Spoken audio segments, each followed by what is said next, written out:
News when you want it with Bloomberg News Now. I'm Monica Rix.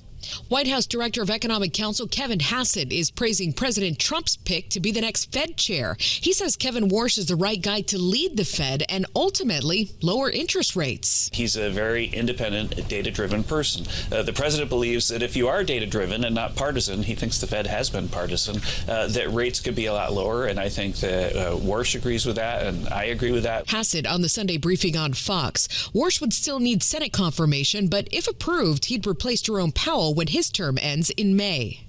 The partial federal government shutdown may not last too long, with the House set to meet on Monday to try to pass a funding bill to end it. But Minority Leader Hakeem Jeffries says Democrats are meeting today to discuss whether to approve a 2-week stopgap measure to fund Homeland Security that the Senate passed on Friday. The Department of Homeland Security needs to be dramatically reformed.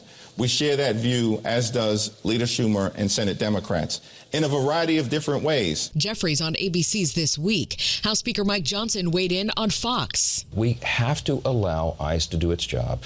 We have to allow Border Patrol to do its job, and we're going to make sure they have the funding to do that. Their comments coming amid growing outcry against ICE over 2 deadly shootings in Minneapolis and countless raids and arrests. Today, 5-year-old Liam Ramos and his father were released from an immigration detention center in Texas. They're heading back to Minnesota now after a picture of Liam wearing a Spider-Man backpack went viral last month during his detainment.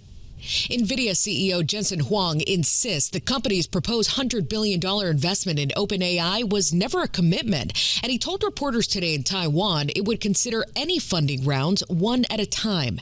Huang described NVIDIA's potential investment in OpenAI as huge, but says it won't come close to $100 billion.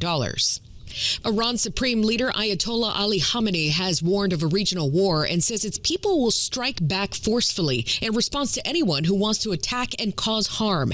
His remarks come as tensions continue to mount over potential U.S. strikes on Tehran.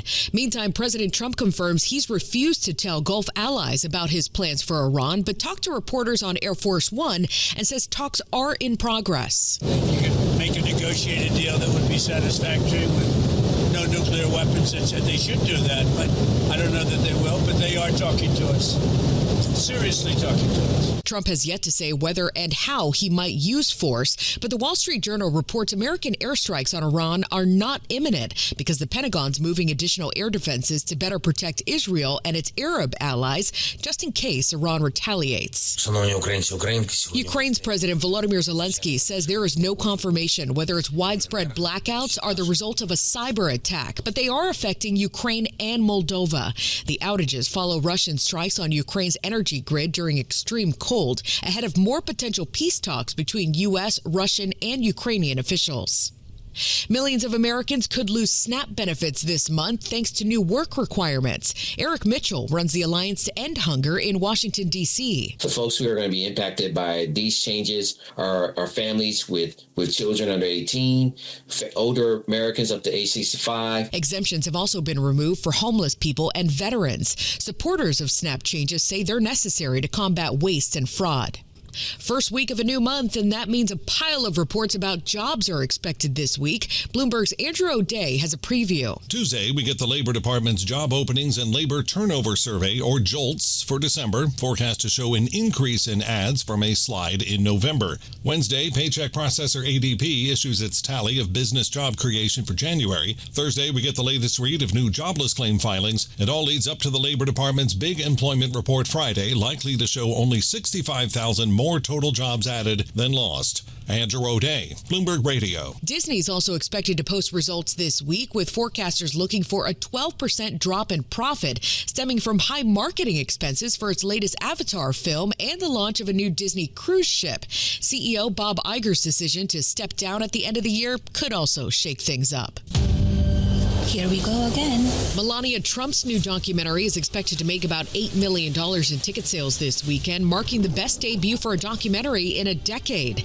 It didn't get a lot of love from critics, and it may not even recoup production costs. Amazon MGM put down $40 million for worldwide licensing rights and another $35 million to promote it.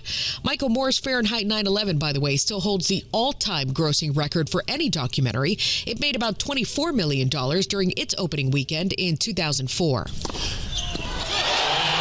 And Carlos Alcaraz just won the Australian Open, defeating Novak Djokovic, who up until now had never lost at Melbourne Park. He'd been gunning for his record 25th major title.